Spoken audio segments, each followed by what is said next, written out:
Setelah lulus SMA dengan nilai yang cukup membanggakan, Arga dihadapkan pada dilema, melanjutkan kuliah atau mencari pekerjaan penuh waktu untuk menafkahi ayahnya yang semakin lemah. Ia memilih keduanya. Dengan sisa uang tabungan hasil kerja keras di pasar dan sedikit bantuan dari kepala desa yang kagum dengan tekadnya, Arga mendaftar kuliah di sebuah politeknik negeri di kota besar. Sekitar 8 jam perjalanan dari desanya.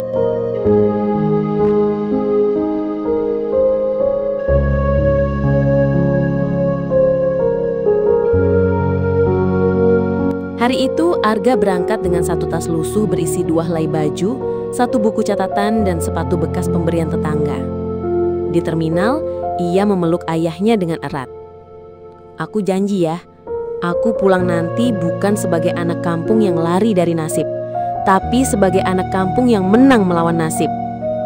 Ayahnya tak banyak bicara, hanya mengangguk sambil menahan air mata.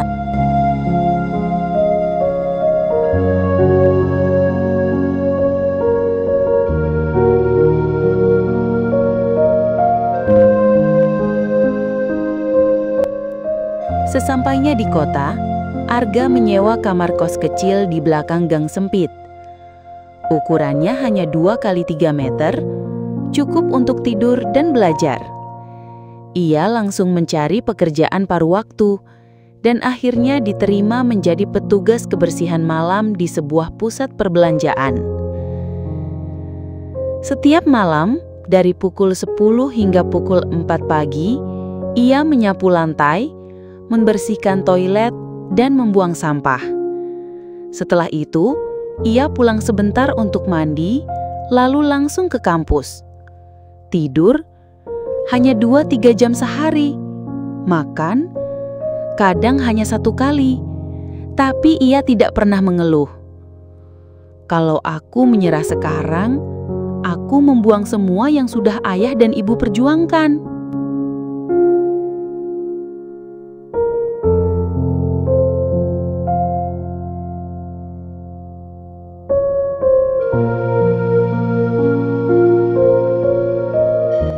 Di tahun kedua kuliah, ia mendapat kabar Pak Ranu meninggal dunia. Arga tak sempat pulang. Ia hanya bisa menangis di pojok kamar kos sempit sambil menatap foto lama mereka. Dunia seperti runtuh. Satu-satunya keluarga yang ia punya sudah pergi. Ia hampir putus asa. Hampir saja ia berhenti kuliah dan kembali ke desa untuk mengurus ladang yang sudah kosong. Tapi malam itu, di tengah tangis dan hujan deras, ia menemukan surat tulisan tangan ayahnya yang pernah dikirim lewat tetangga. "Arga, jangan pulang untuk menemaniku. Pulanglah nanti saat kamu sudah jadi orang. Jadikan hidupmu cahaya buat yang lain." Surat itu menyelamatkannya. Ia bangkit kembali dengan hati yang retak, tapi semangat yang membara.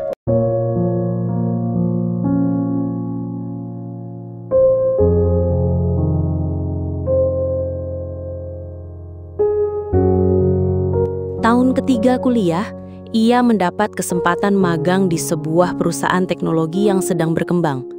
Bukan karena nilai IPK-nya yang tinggi, tapi karena satu hal, kesungguhan dan kejujurannya.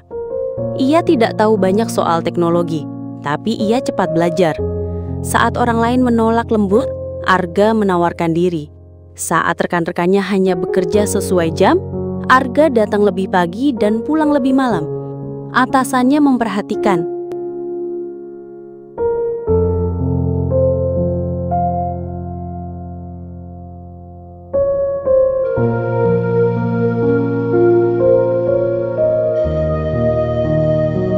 Beberapa tahun kemudian, Arga tidak hanya menjadi karyawan.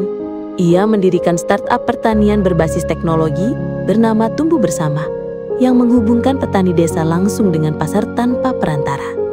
Ia membuka cabang di banyak kota, tapi yang pertama dibuka di desa kelahirannya, Sendang Luhur. Ia kembali berdiri di tanah di mana ia dulu jatuh, menangis dan lapar.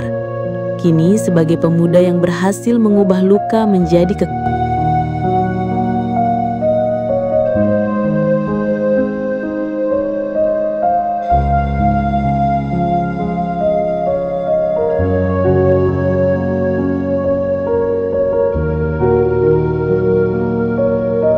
Arga berdiri di atas panggung sederhana di balai desa, mengenakan kemeja putih dan celana bersih, bukan jas mahal. Di hadapan anak-anak desa, ia berkata, "Hidup ini berat, kadang menyakitkan.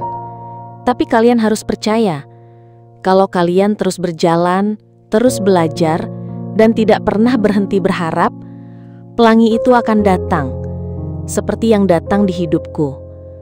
Jangan biarkan dunia mengatakan siapa kamu. Kamu sendiri yang menentukan kamu siapa."